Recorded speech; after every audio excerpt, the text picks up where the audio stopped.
Motherboard से processor remove करना बहुत ही आसान है।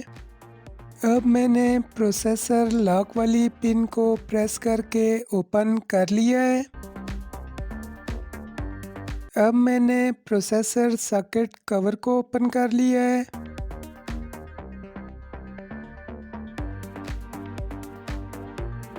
अब मैंने प्रोसेसर को भी सॉकेट से बाहर निकाल लिया है।